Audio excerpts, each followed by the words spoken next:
अति जलद व अचूक बातम्यांसाठी पाहत रहा महामीडिया 24 सदैव तत्पर।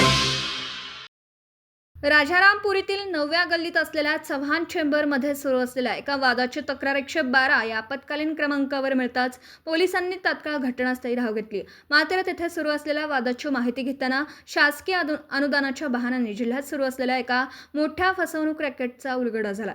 या प्रकरणी पोलिसांनी MBS पशुसंवर्धन India limited government of India या बनावट कंपनीचा चालक निलेश मारुती गायकवाड याला अटक केली आहे।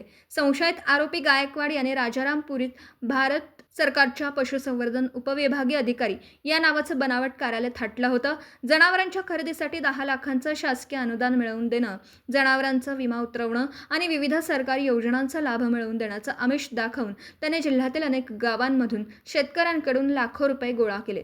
अमोल बाबासो त्रिपणकर राहणार सांगवडे तालुका करवीर यांनी आपली 2.5 लाखांची फसवणूक झाल्याची फिर्याद दिली असून त्यांच्यासोबतच अशोक पाटील आणि श्रीपती देसाई यांनाही गंडा घातल्याचं समोर आलं। पोलिसांच्या कारवाई दरम्यान कार्यालयातील कर्मचाऱ्यांनीही गायकवाड लोकांची फसवणूक करत असून आपल्यालाही पगार दिला नसल्याचं सांगितलं। केवळ सांगवडे गावातच 20 ते 25 शेतकऱ्यांची फसवणूक झाल्याची चर्चा असून आजरा व चंदगड परिसरातही या कंपनीने शेतकऱ्यांना लुटलं आहे। यापूर्वी सातारा जिल्ह्यातही आरोपीने अशाच प्रकारे फसवणूक केल्याचं समोर आलं असून या गुन्ह्याची व्याप्ती मोठी असण्याची शक्यता पोलिसांनी वर्तवली आहे। निरीक्षक विकास जाधव यांच्या मार्गदर्शनाखाली या प्रकरणाचा पुढील तपास सुरू आहे।